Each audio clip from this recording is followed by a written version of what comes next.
Hey guys, welcome back to my channel. This is Srini here, and this is my channel. You can just go ahead and subscribe to my channel. So here I'll be creating a lot of free videos on Java, Python, Selenium, robotics process automation. So you'll be getting interview questions as well on Java and Selenium. So stay tuned and do subscribe to it and share with your friends as well. So today we are going to look at the topic, the lecture 3 in this Python tutorial series that's on control statements and loops. So as we have started with Python series, so it's going to be quite interesting. So let's get on to the practical part. So in the previous session, we had seen the very basics of Python language. So we had seen like how to create a variable in Python and how to assign it a value. And we had also seen comments, single line comment and multi-line comment. And we had seen some difference between Java and Python. So let's get on to today's topic, that is on control statements. So as you might be aware that we have few control statements in any programming language for that matter. We have if, we have for loop, we have while loop, etc., etc., right? So let's get started with a basic example. We'll just start with a value as a equal to 10, right? Now I'm going to put a if keyword here. If a equal to 10, so this is giving an indication that a equals 10.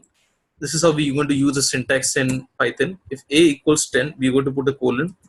Let's say we're going to print the value a is equal to 10, right?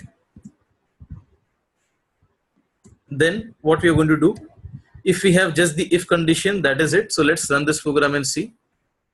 So we have to be careful with the indentation as I had told last time. So we have to keep 4 spaces. If you are trying to mention any statement within a block, we need to have 4 spaces in front. So let's run this program. Use Python run. And as you can see now, it has given us the output a is equal to 10.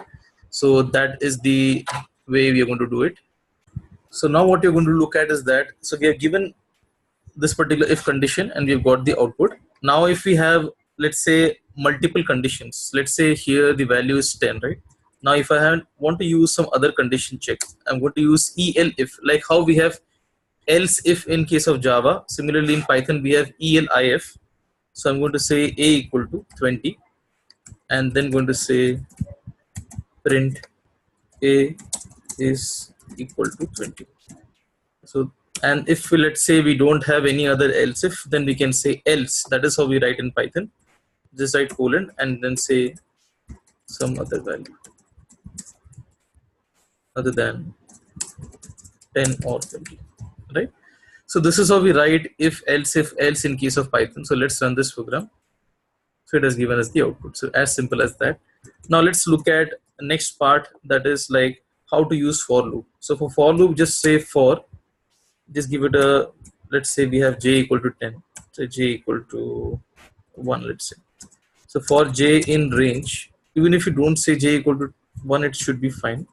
Just you can mention like this way, j in one range 1 to 5, I'm going to use colon and then say print j value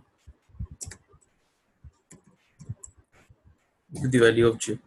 That is all what we need to write for loop in Java. So let's run this program. It has given us the output. And now let's write while loop. So for while loop, we have to initialize the value first. So let's say I equal to 0. So we're going to say while I is less than 5. So print I, right? And then we are going to increment the value of I. So we'll say I equal to I plus 1. So that is how we're going to write the while loop in case of Python. All right, so let's run this program and it has given us the output, right? So it's as simple as that. We don't have do while loop in case of Python. Officially we don't have do while loop, so as we used to have it in Java, but Python doesn't support do while directly. We might use break or something to simulate a do while, so that we will see in our next lecture. Now we have one more condition, one more thing called as nested if. So I'm just going to copy this as it is, and here it is. So instead of inside this if, I have this print statement. I can have one more if statement inside it, and I can say, so let's say this was greater than or equal to 10, right?